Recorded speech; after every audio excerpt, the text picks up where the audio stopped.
Hi everyone. I think I'm the last guy standing between talks and drinks, so other way? Which way? I'm going to be pretty quick. I want to talk about things in threes, because I think presentations always go well when you do things in threes. So first of all, who is this guy? Who am I? Why am I here? So I had a brief intro. Worked in technology and digital for a long time, all around the world, now live here in Canada.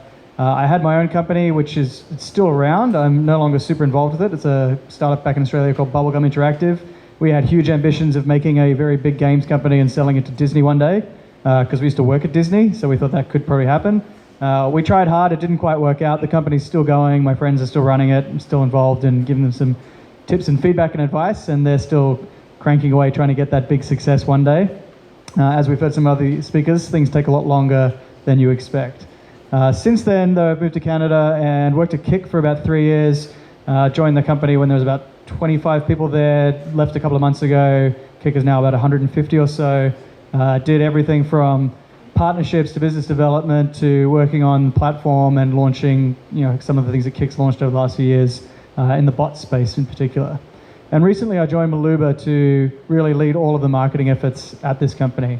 I'm not going to talk about Maluuba in huge detail. I really want to share some ideas. So I think Caitlin asked the question, who is in a startup founder or who wants to be a startup founder? The only other question I ask is, does anyone here work for a startup but isn't one of the founders? So a few others. So I think that probably covers maybe 90% of the audience here. Other people may be just interested in what smaller, nimble companies get up to. So I'm going to give 3 lessons, 3 findings, and I'm going to frame these as questions that I'm going to ask you people to think of as startup founders or aficionados or people just interested in this space. So what is the startup story? As a startup founder, I hope that you can answer that question. Branching out into different areas, and I'm a little confused as to what your mission statement is today. Sure. Well, on a mission level, we want to be the world's daily habits, the digital daily habits. Okay. And there's basically 3 core areas of what we do. There's search, helping people find what they're looking for. There's mail, and all of our different communications products, mail, messenger groups. Yep. And those are what we refer to as the digital magazines, yep. Which is how do we bring interesting content, partner content, our own original content, UGC, to bear into market. And the nice thing about digital magazines is they can involve video, they can involve all kinds of different formats, but these are things like sports, news, weather, finance, our homepage. What is Yahoo, based on that description? I think that's a terrible description of anything. It was about 50 buzzwords in there, started out as 3 things, ended up being 5 or 6 things with subsections and different bits. It's really not a good description, and I think that's fundamentally, Yahoo hasn't really been a thing in such a long time, and we're seeing it now. If we look at one other company that comes next, Facebook has a much simpler mission statement. And obviously, this doesn't describe the whole company, but it's kind of important to be able to try to describe what it is that you're doing. So make the world more open and connected. Kind of a cool, nice sounding mission. Well, what do you mean by that? And then you can go into all these subsections and threads and bits and pieces of what the company actually does. I think it's fundamentally important that as a startup, you actually are able to articulate this. You need to be good at this pitch, whether you're pitching for funding, whether you're pitching for partners, whether you're hiring talent, whatever it is you're trying to do, you need to be able to explain it very, very succinctly and clearly. Good thing is there's templates and stuff that are around there. I just Googled, I found this in about 5 minutes from a really early Google product manager. And this is the sort of thing that you and your colleagues can do probably in about half an hour with coffee in the morning or beer or wine in the evening. I don't think it's too hard to work this out. Now, I had a go at doing one myself. I don't work at Airbnb, but I just tried to fill it out. So let's see what we think. So for travelers, that's who it is, who want to truly experience a city, that's kind of the reason you're going. Airbnb is an accommodation service, because that's ultimately what it is, that lets you live like a local. That's their language, that's their brand thing on the front of their webpage. Unlike hotels and motels, with Airbnb you stay in the comfort of other members' homes, enjoying a wide range of accommodation options that fit your budget, taste and requirements. It's a pretty good description, I think. Maybe not perfect, I just did that in about 10 minutes last night. If we sat down together and really tried to distill it down, I'm sure we could get a killer Airbnb description. So it's important, if you're running a startup or want to run a startup, make sure you do this well. Question 2, who is in your team? So I heard some other great feedback from the earlier speakers tonight. how do you actually make a great team? And I think it's important to recognize that you need to have a team. I tried looking around and seeing what I could find, and I like Venn diagrams, and of course with a Venn diagram, everything has to start with the same letter because everyone likes the 3 Ds and the 4 Ps and the 5 Ss and whatnot. So I just came up with these. I'm sure you could change the letters around, but I really think that if you distill down a successful startup team, especially in its early stages, you need 3 types of people. You need a dreamer, typically the founder or the person who maybe had the original idea, what they want to actually do. You need the doers. They're the people that actually do the stuff, if that's building, coding, designing, making, physically manufacturing things. You have to have people that actually do that. And I think it's important that you have a dealer. So to Caitlin's point about sales and the importance of biz dev, that's fundamentally true. Whether or not it's actually sales to make money, or partnerships for distribution, or even if it's a community organization seeking to develop partnerships within schools and government or whatever it might be, you need certain types of people that are out there doing the networking, doing the personal development. I think that kind of makes up the core of a team.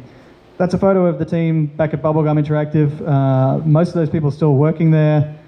We really kind of divided it up. So my role was sort of raising money. I raised about $3 million for the company, lots of grants as well. This is back in Australia, but definitely Canada and Australia have good grants programs, as well as equity funding we got in there. I did kind of the marketing stuff because we were a consumer play. I built out the whole front-end customer support system and hired the customer support team that we had. But other people did the other stuff. They did the development of the games. They coded things. They came up with all the cool characters and designs. It worked. When you split your focus and do what you do best, it can work. So I was able to raise the money and we were able to get the company started. I'll tell you a bit more about how that worked out when we get to point number 3. In my experience at Kik, it was interesting. I'm not a founder of Kik. I was not there at the start, but I joined Medium early on. And that was Kik about a year ago, so it's probably twice as many people now. And I think what I saw as sort of one of the senior members on the team there was, how do you scale a company? How do you go from a place where everyone knows everyone and by default you kind of know what everyone's working on, to who is this person that's sitting over there? When did she start? Who's that guy over there? I don't even know what this entire department does anymore. You really lose that kind of camaraderie and easy chit-chat nature of a small startup. I think to us, it felt like around about 60 or 70 people. Once I got to that stage, I was starting to lose track of who was who, and it became harder and harder. And I know that now as Kik has grown, continued from there, and Kik is hiring a lot of roles for people that are looking. It's definitely a challenge to keep culture fun, keep messages and knowledge sort of moving around the organization, especially as you open up other offices as well. So last question, are you focused? And this is the most important, I think, for the startup. I won't play that because it was too hard to play, but that's Wedge, who's telling, I don't know if he's saying to stay on target or someone else is telling him to stay on target. Either way, he gets blown up by stormtroopers and dies. So if you don't stay focused, you will be killed by stormtroopers. To give a Kik example, probably last summer, Kik as a company, I still say we, so Kik started to recognize it as this huge base, like hundreds of millions of users, people using this app all the time for so many different things. Should there be more things on top of the app? Like, what about music? What about news? What about sports? And it was a very tempting question. Should Kik build a sports community on top of its app? Should it build a music community? And so they tried it. And they did build music communities and sports communities. And this was in beta kit. It was about Jam, which was launched at that time. If you look around for Jam on Kik now, you will not find Jam. And I think it's important why that happened. It's not that Jam wasn't going to be successful and that people didn't want a music service on Kik, but it's that there are lots of music services already, like Spotify, SoundCloud, Apple Music. People already have the places to go and find music, and there are tools and plugins available like Facebook Connect that allow you to chat about music on any of those forums. So I think it was kind of trying to do too much. It was losing focus on what Kik is. Kik is a messaging app. It is a way for people to connect with friends, family, people they've met online in forums, people that like different types of music. But I don't think it's necessarily the right approach for you to try to be everything. I think it's much better to be fewer things better than everything more. A company that's really fascinating is 37 Signals. I don't know if anyone's super familiar with that. They have a product called Basecamp, which is like a collaboration, Confluence kind of project management sort of software. It used to be one of 4 products that they have. And a couple of years ago, they had a big public announcement. They're very vocal, the founding team, very interesting to follow. And they killed all the other products off. Even though they were making money and they were generating revenue and they had teams, they said, we need to focus. We can't have 4 products. We need to have 1 product and do it killer. They also don't want to become like a thousands and thousands employee company. Culturally, they like to stay smaller. So they recognize you need to stay focused. So where I am at Maluuba now, I've only been there 6 weeks, so I'm still learning. Maluuba is a company that wants to help machines think, understand, and comprehend like people do. So working in the AI space. It's been around for a couple of years, and when it started, it was creating their own version of Siri, which worked really well, and they demoed it at TechCrunch Disrupt in New York, had great reviews. What would maybe be some of the challenges of trying to develop your own Siri? I think one of the big challenges is Siri. And it's a company with hundreds of millions of dollars in resources and platform reach that's simply not going to let anyone else get onto their platform. Likewise, would Google and other companies really allow someone else to disrupt a fundamental part of their function? So Maluuba recognized, hey, we've built this amazing technology that's able to read and comprehend and understand, and you can turn that into a kind of a voice-based service or a text-based service or something that allows a machine to interact with a human. Let's then build that out and build it more as an enterprise product and start to make it available for enterprise partners. So that's what we've been done over the last few years, and that's now the continued focus. So it's recognizing what are we really good at, what do we really want to do, what has the most opportunity with the least risk associated with it, or the best return as a ratio of those two, and go from there. One bonus tip, so it's not a question. Anyone recognize this guy? He's the Kool-Aid guy.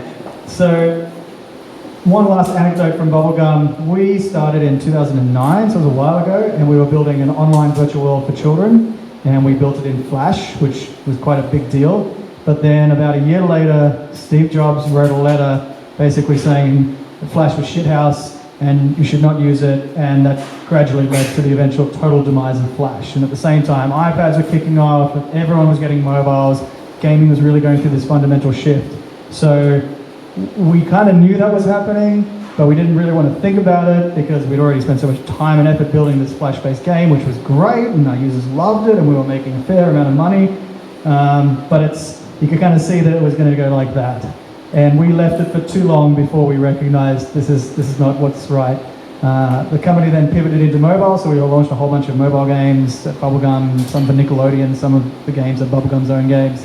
But I think that really hurt the opportunities of the company in not really being frank and honest. And I think that's why I say don't drink the Kool-Aid. Like, it's good to work hard and work long and really be tenacious about things, but you also need to think a few steps ahead and get really frank and open feedback because you don't want to let your hopes kind of substitute for logic.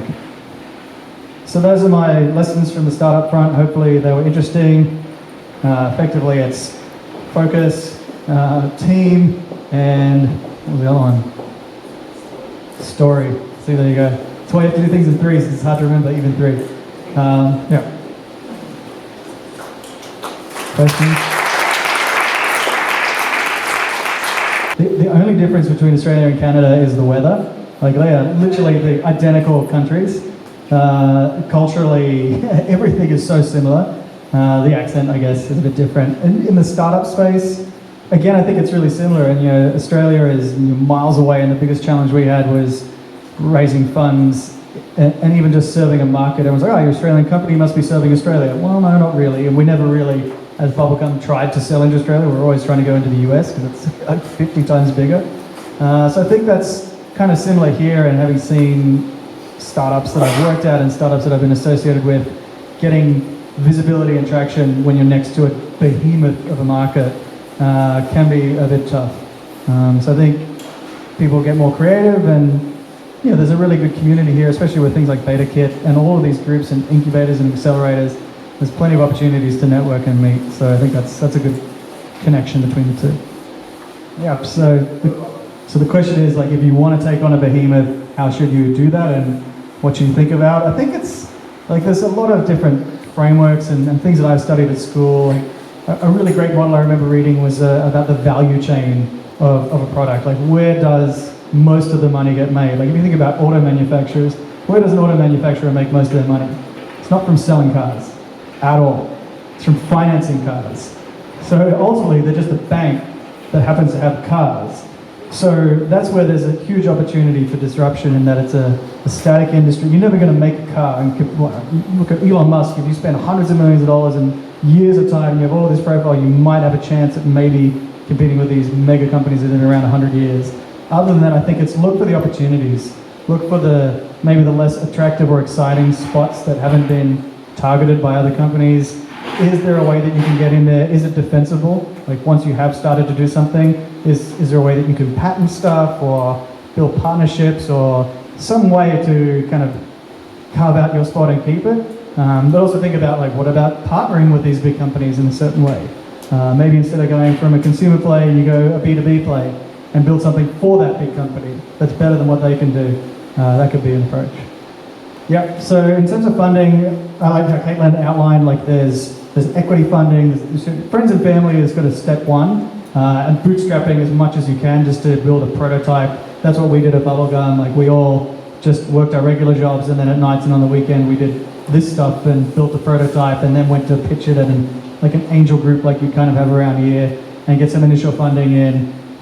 So I think it's a mix of, you know, your own sweat and tears to begin with, then being judicious in how much equity you bring in, and starting with angel groups and other. I mean, we didn't have incubators really as much when I started. I would do that now if I was starting a new startup, looking at incubators and accelerators, where sometimes they take a small cut, but they give you some initial funds to sort of build something out, then going up through angels and pacing it out in rounds. And the other thing is definitely look at the grants. There's always so many grants and government programs and rebates and cashbacks. It's kind of crazy how many there are, and they're generally hard to find. So do a bit of hunting around, and I don't think it's surprising at all that Caitlin was able to get such a good ratio in the mix of equity and grants. So those would be the starting points. And later, once you've got some traction and things are going, then bigger equity and debt and other things come along as well. Try to do as much as you can without getting other people's money, and also try to think about monetizing, depending on what it is you're actually building. The sooner you can monetize it, the better, and have your own cash flow. I think that probably, the way I would do it is when it's sort of team related. So, and also, just in my experience, when we started out, it was a bunch of friends. So we knew each other and we could just work over Skype calls. Like, some guys weren't even in the same country. People were all around the world. And that kind of worked for the people that you know. But as soon as we did that for about a year before we really officially quit our jobs and started. And then also we started hiring people.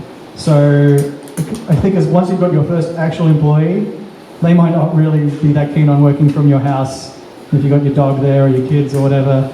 So that might be a good time. And I think being prudent, not going crazy with office spaces is also pretty valuable. Thanks.